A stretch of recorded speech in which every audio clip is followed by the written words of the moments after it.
Voilà.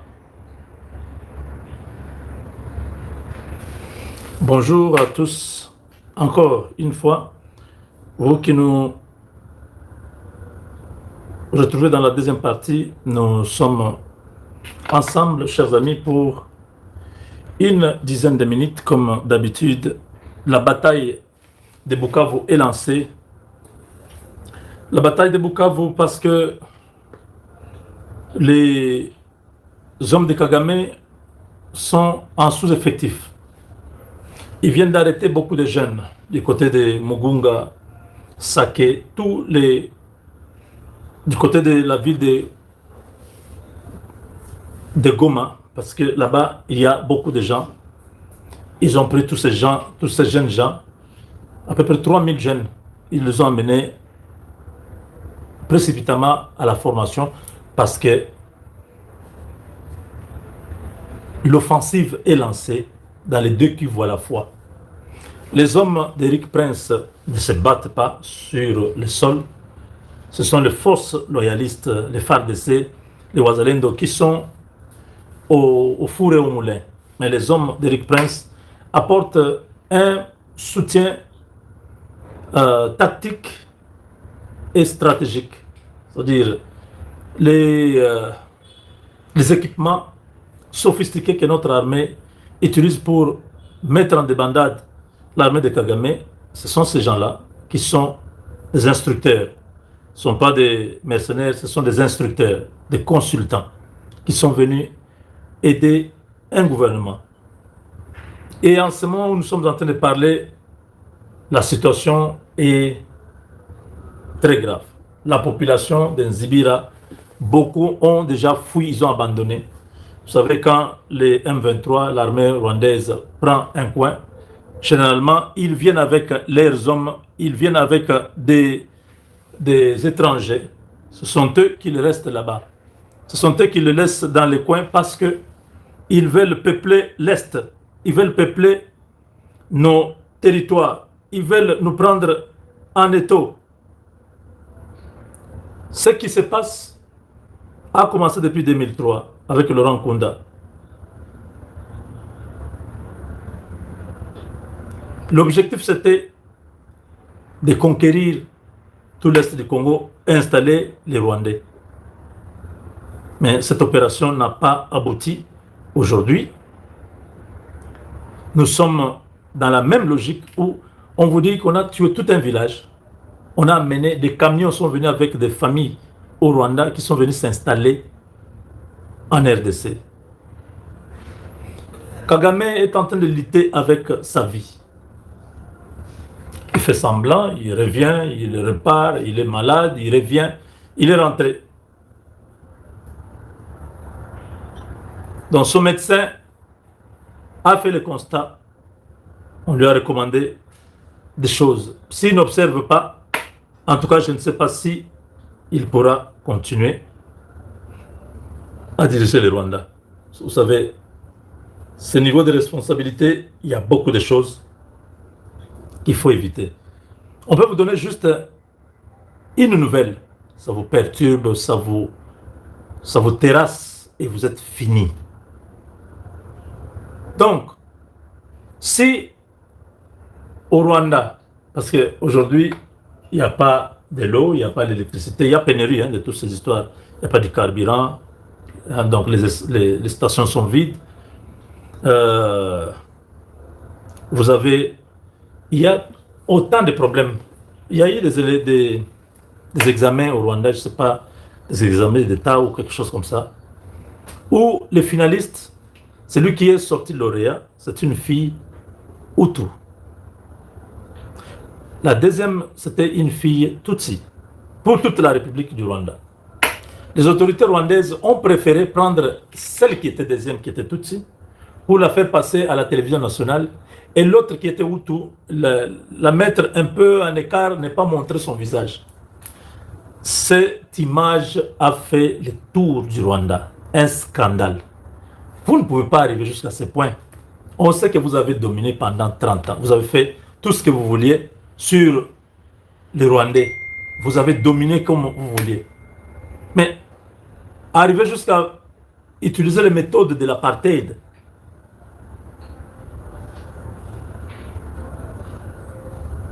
Faire comme ça se faisait aux États-Unis.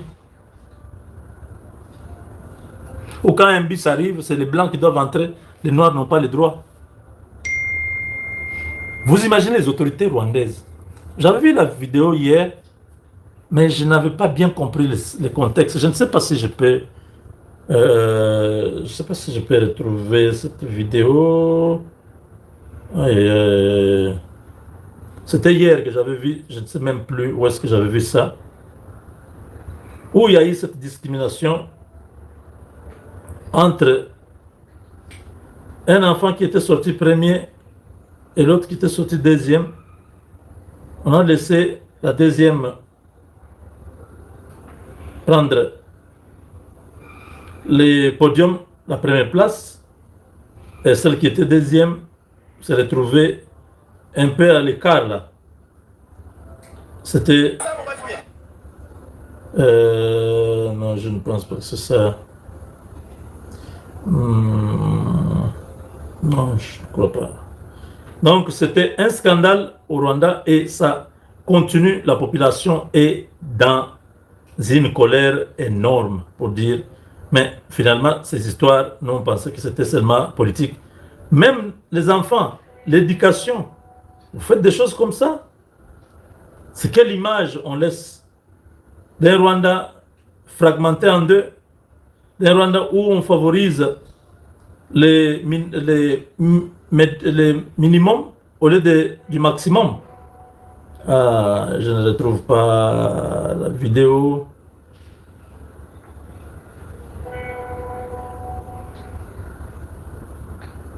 Est-ce qu'il y a quelqu'un qui a cette vidéo-là où les deux filles... Arrêtez de m'appeler, je suis en direct.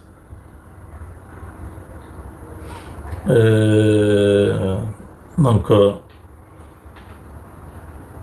vous savez, cette histoire des tribus du Congo,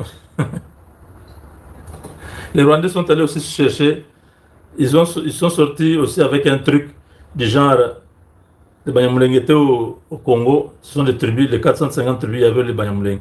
Mais pourquoi vous souffrez? La vérité, on ne peut pas altérer ça. Hein? Vous fabriquez la vérité. Ça ne marche pas comme ça. La vérité est connue, donc il faut laisser ce genre de... non, non, non. Bon, bref, vous avez compris, c'est de l'injustice. Ce sont les méthodes de l'apartheid du régime de Kigali qui montrent effectivement que tous ceux qui sont minoritaires dominent sur les Hutus qui sont majoritaires. Et ça, c'est vraiment triste. C'est triste parce que la génération qui vient après va grandir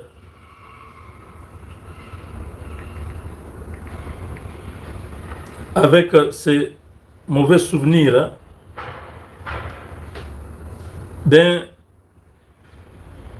d'un pays qui n'est pas uni. Alors, je reviens dans ce que je disais. L'offensive que vous entendez, cette offensive est liée à l'avancée des FARDC qui sont dans les hauts plateaux et qui sont dans toute la partie sud du Sud Kivu pour essayer de repousser l'ennemi et le mettre hors des frontières de notre pays.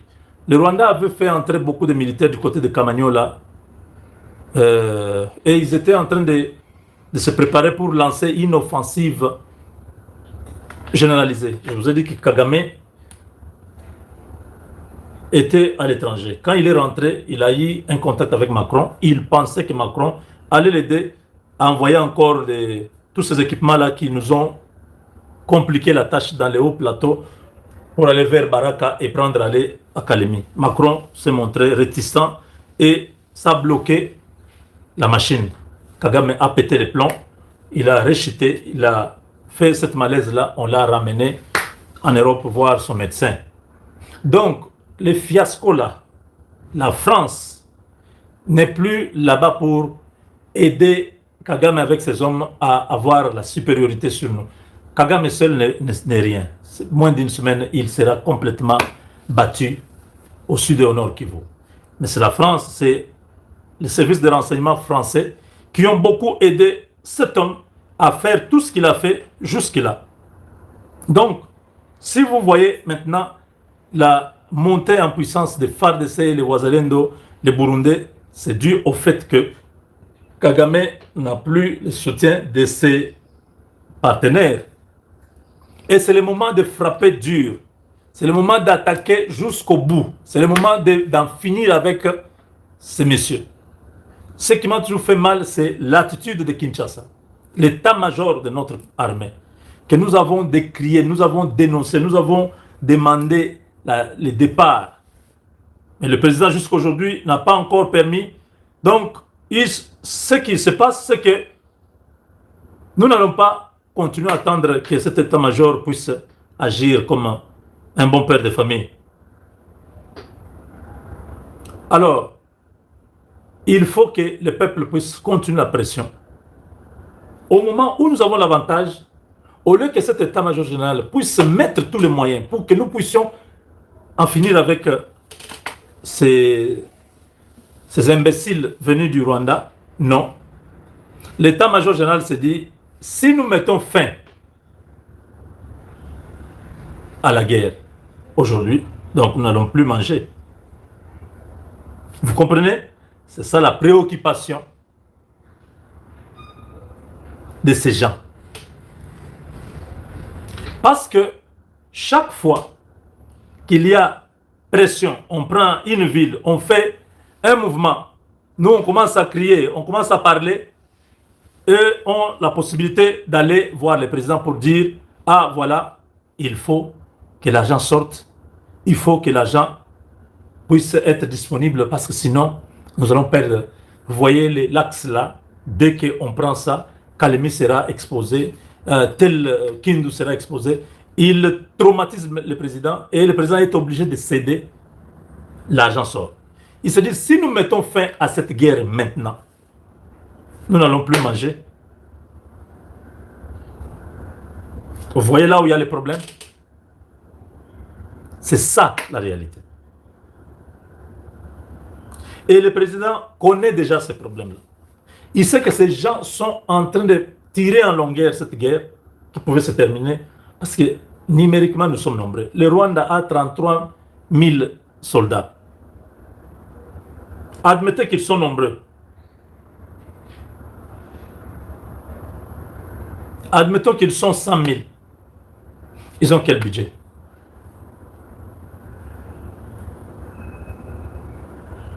Nous avons 10 fois le budget du Rwanda. Donc, numériquement, nous sommes capables de pouvoir combattre et détruire l'armée rwandaise. Mais réellement, la réalité sur le terrain, c'est que le Rwanda est supérieur à nous.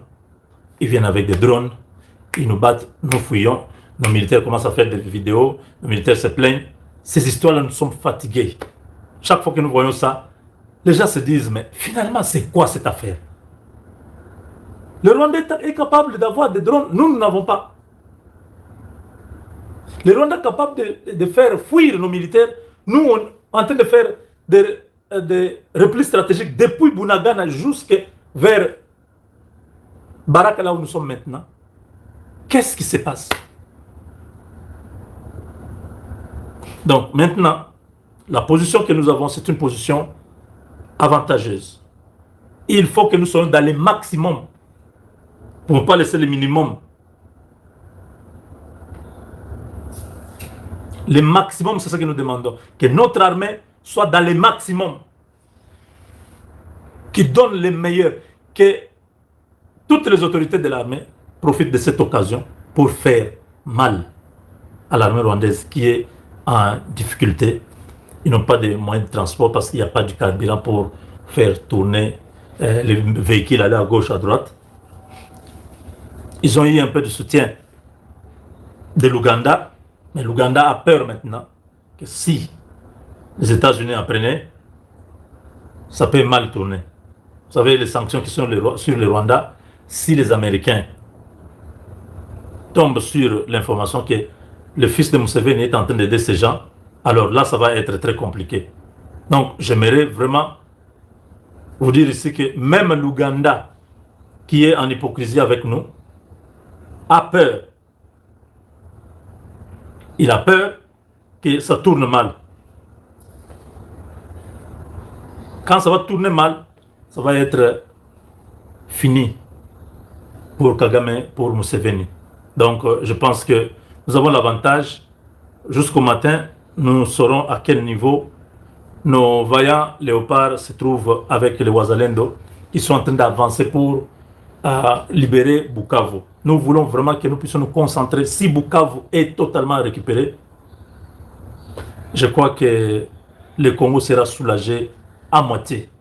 Et quand Goma sera totalement aussi soulagé, nous allons rendre grâce à Dieu pour nos militaires.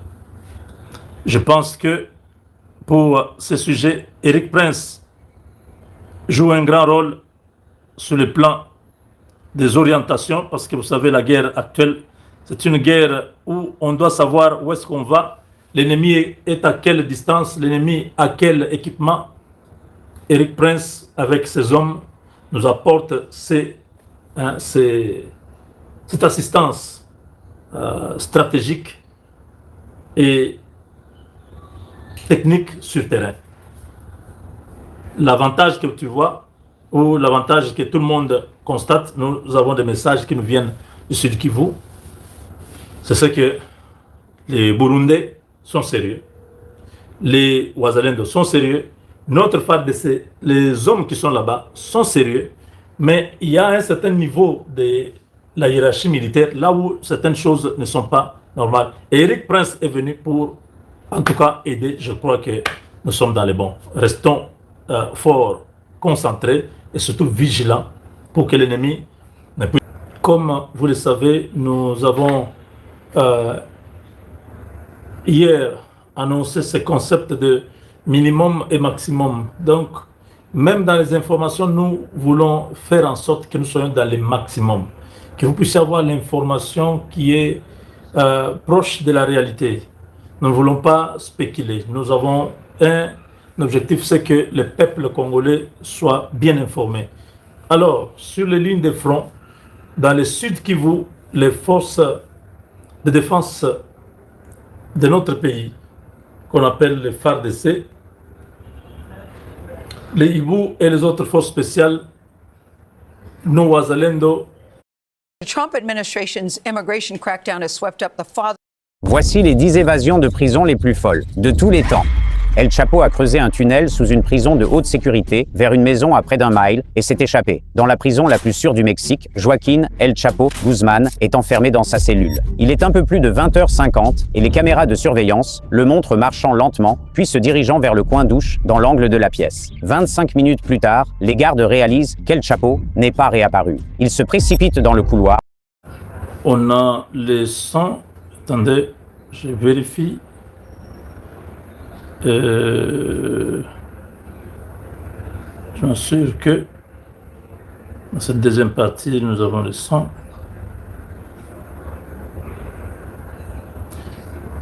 Est-ce que ce que nous disons, ça passe? Voilà, nous avons le son. Merci beaucoup. Alors, chers amis, nous sommes aujourd'hui le 23 août 2026. Comme vous le savez, nous avons hier annoncé ce concept de minimum et maximum. Donc, même dans les informations, nous voulons faire en sorte que nous soyons dans les maximums, que vous puissiez avoir l'information qui est proche de la réalité. Nous ne voulons pas spéculer. Nous avons un objectif, c'est que le peuple congolais soit bien informé. Alors, sur les lignes de front, dans le sud Kivu, les forces de défense de notre pays, qu'on appelle les FARDC, les Ibu et les autres forces spéciales, nos Wazalendo, nos alliés burundais, ont franchi la ligne protégée, la ligne de front de Nzibira. Nzibira qui est Nzibira qui est le quartier général de ces énergumènes du Rwanda. Ils ont placé leur quartier général dans ces périmètres de Nzibira où ils font décoller les drones, ils font des préparations pour attaquer les hauts plateaux d'Itombwe, Mwenga, donc Minembwe. À partir de là, maintenant, une offensive foudroyante et sans pareil a attaqué les quartiers généraux de ces derniers pour les mettre hors d'état de nuire. En ce moment où nous parlons, Zibira est à la portée de nos FARDC parce que les Inyenzi, les Inkotani, les hommes de Kagame ont pris fuite. Ils sont partis. Et Zibira, c'est la route vers Bukavu. 60 km, vous êtes à Bukavu depuis Zibira. Donc, la bataille pour la reprise de Bukavu est lancée, comme du côté du Nord Kivu, autour de Sake, Mugunga, Nyiragongo.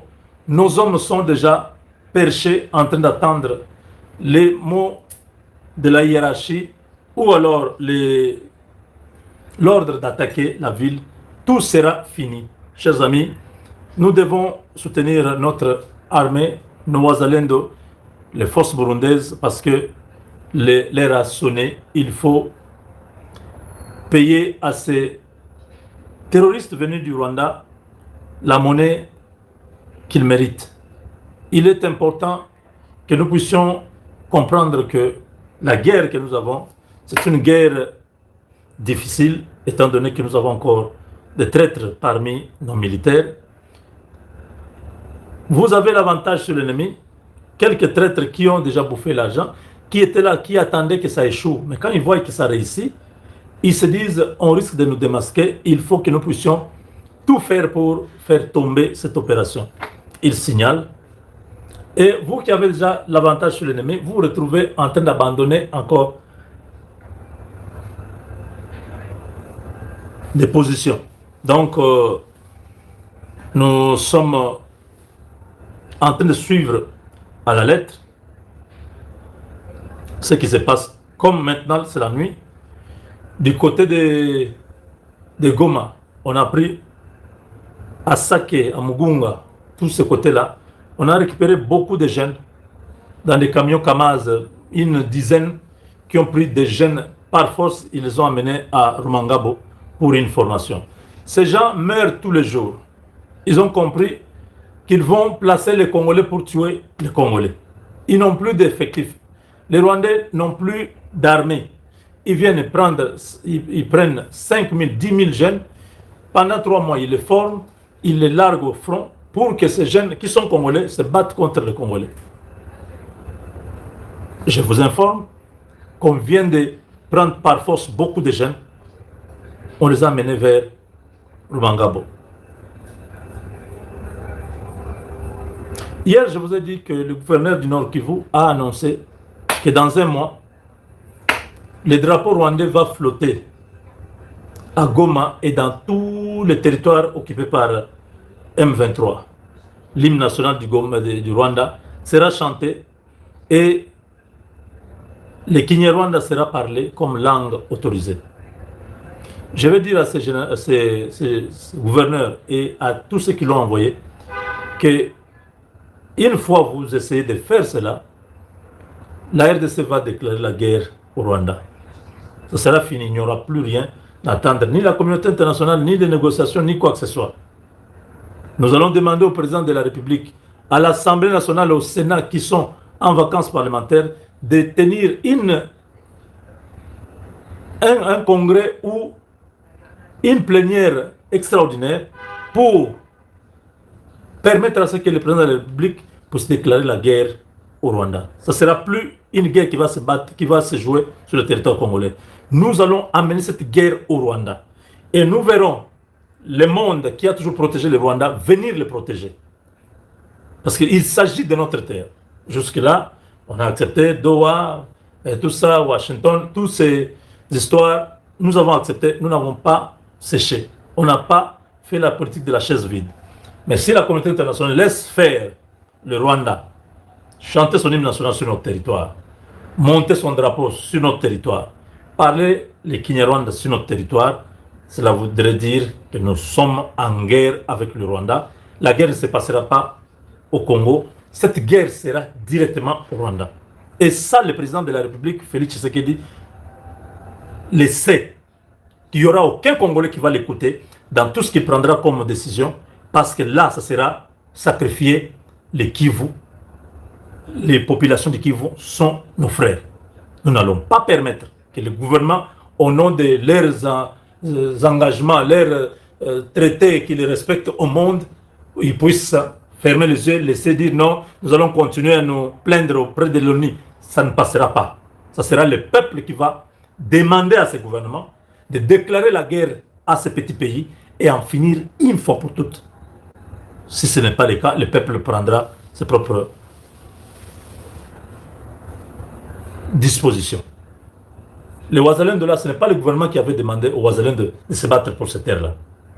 Souvenez-vous, à la base, on disait que c'était des forces négatives. On disait que ce sont des groupes armés. On les méprisait. Ils ont dit ça, c'est notre terre. Vous, Kinshasa, si vous êtes dans vos histoires-là en train de rêver, en train de traîner les pas, c'est nous qui mourrons ici. Ce sont nos enfants qui sont sacrifiés. Nous n'allons pas vous attendre. Ils se sont résolus de prendre des armes et défendre leur terre. Le gouvernement les a suivis. Parce que le peuple congolais a soutenu ces gens-là. C'est ce que nous disons au président de la République, au gouvernement de la République, qu'il y a des déclarations qui ont été faites par ces gens-là. Mais si nous voyons que ces histoires continuent et que rien ne se fait, donc nous allons comprendre directement que le gouvernement congolais est en train de sacrifier l'Est de la RDC et nous ne serons pas d'accord pour accepter n'importe quoi. Donc ça, c'est une information que le gouvernement ne dira pas qu'ils ne sont pas au courant. Tous les services de sécurité sont déjà au courant, ils savent ce que je suis en train de dire là. Et nous attendons. Nous avons accepté tous les processus, tout ce qui se passe. On a dit, bon, ça va, on accepte, on continue, ainsi de suite. Mais s'il arrive que ce qu'ils ont décidé arrive à se mettre en œuvre et que la langue rwandaise est parlée au Congo, les drapeaux, on voit les images, le monde entier voit que Goma, Bukavu sont sous l'administration, ce qui contrôle la situation. Kagame a tenté le tout pour le tout avec les Français, ça n'a pas fonctionné.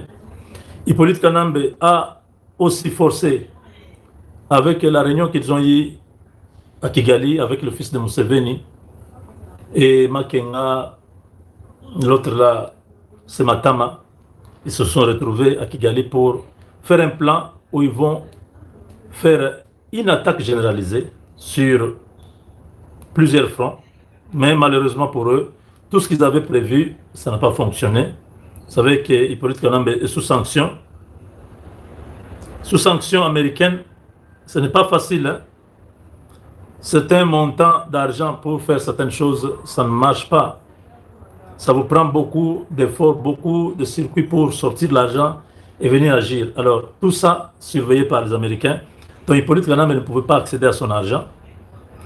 Le peu d'argent qu'il peut avoir à gauche, à droite, ça ne peut pas faire la guerre. La guerre, c'est toute une machine, ça demande beaucoup. Donc, tu envoies aujourd'hui 300 millions, demain, il faut encore 300 millions. Lendemain, il n'a pas beaucoup de temps. Tous ces immeubles-là, c'est des choses qui vont disparaître les uns après les autres. Tous ces hôtels que j'ai vus, Hilton, tout ça, c'est rien. J'ai vu, il a beaucoup investi En Namibie, j'étais avec un avocat de la Namibie qui nous a tout présenté. Au Botswana, en Afrique du Sud. Il a ces histoires en île Maurice, donc partout. On a essayé de comprendre, mais pour quelle capacité financière. Quand les comptes sont bloqués, tous ces bâtiments-là ne représentent rien. Pour les opérations qu'il veut de prendre le pouvoir au Congo, ça demande du cash et beaucoup. Il n'en a pas. Et tous ces paravents, les Indo-Pakistanais qu'il avait laissés au Congo avec des biens, tout ça,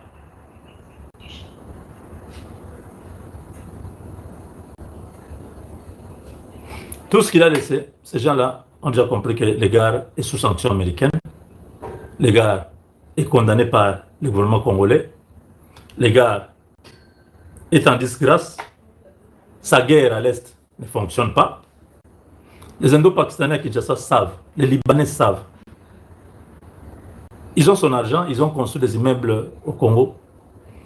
Ils ne vont plus lui donner tout ça.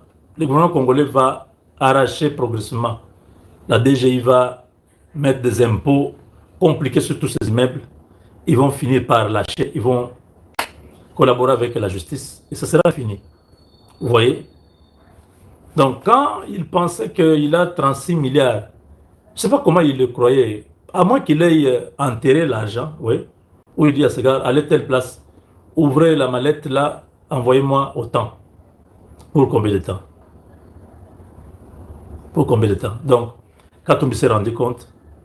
Quand j'ai parlé hier de Olivier Kamitatou, qui a dépouillé Moïse Katumbi de tous les cadres, les gens disent, ah, tu exagères, qu'est-ce que tu as entendu? Kamitatou est parti. Kamitatou a dit que c'est lui qui a formé Katumbi. Lui a été formé par son père. Son père qui était un grand politicien congolais des époques de l'indépendance. Olivier Kamitatou a nié Katumbi. Il a dit, mais c'est lui qui a fabriqué Katumbi. Katumbi connaissait quoi? Effectivement, Koko Nyang avait raison de dire, bouffez-lui l'argent jusqu'à ce que cet argent-là finisse. Ils l'ont bouffé à souhait. C'est ça la politique de la RDC. Quand tu y entres les yeux ou en train d'écarquiller les yeux comme ça, tu seras bien bléi. Katumbi a eu pour son compte. Je crois que deux autres disciples qui croyaient que Katumbi un jour sera président vont se souvenir que Moubenga avait dit à l'époque, Katumbi, tu ne seras jamais président de la RDC. Mes vidéos existent.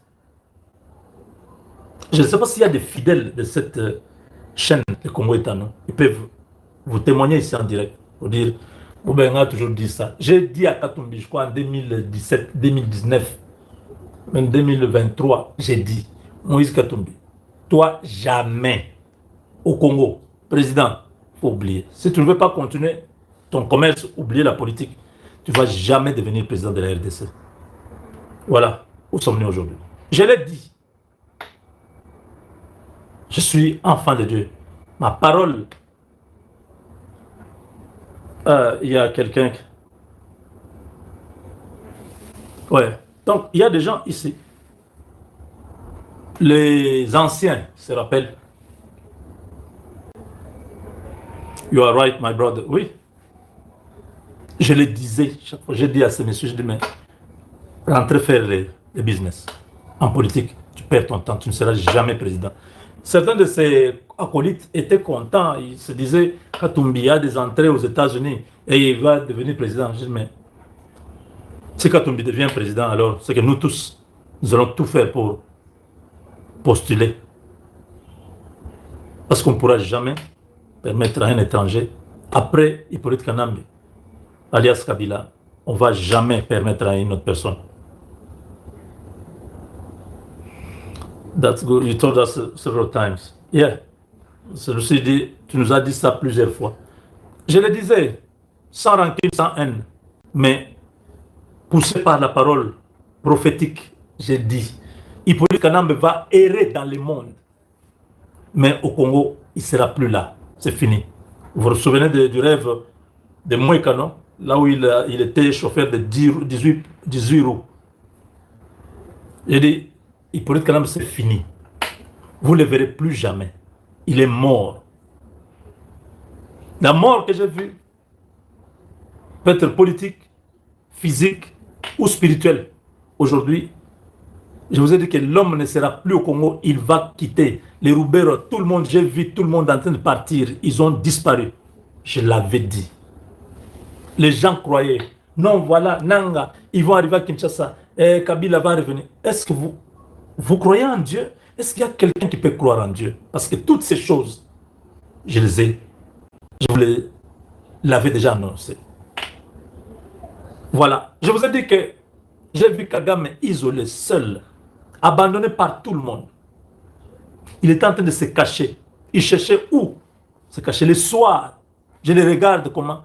Il est en train de se cacher derrière des maisons, seul, abandonné. Aujourd'hui, vous ne voyez pas cela arriver.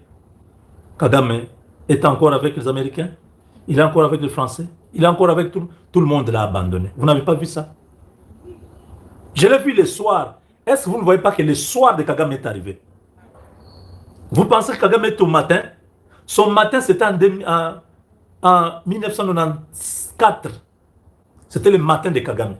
Là où il est seul, abandonné par tous. Vous ne voyez pas qu'il est au soir? Je n'ai pas vu, je vous ai dit que c'était le soir, je voyais comme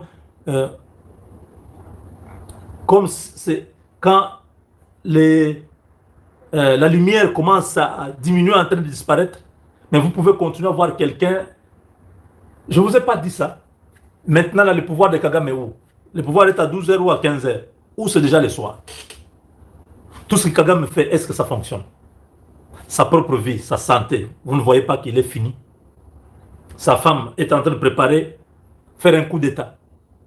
Des généraux, on les enlève tous les jours. Si Kagame a peur, des généraux, tous les jours, ils enlèvent, ils changent.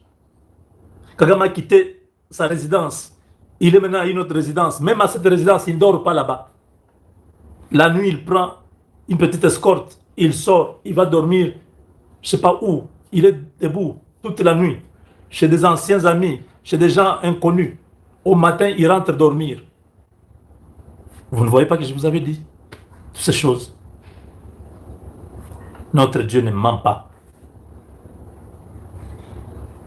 Je vous avais dit que la guerre est terminée. C'était au mois de mars 2025.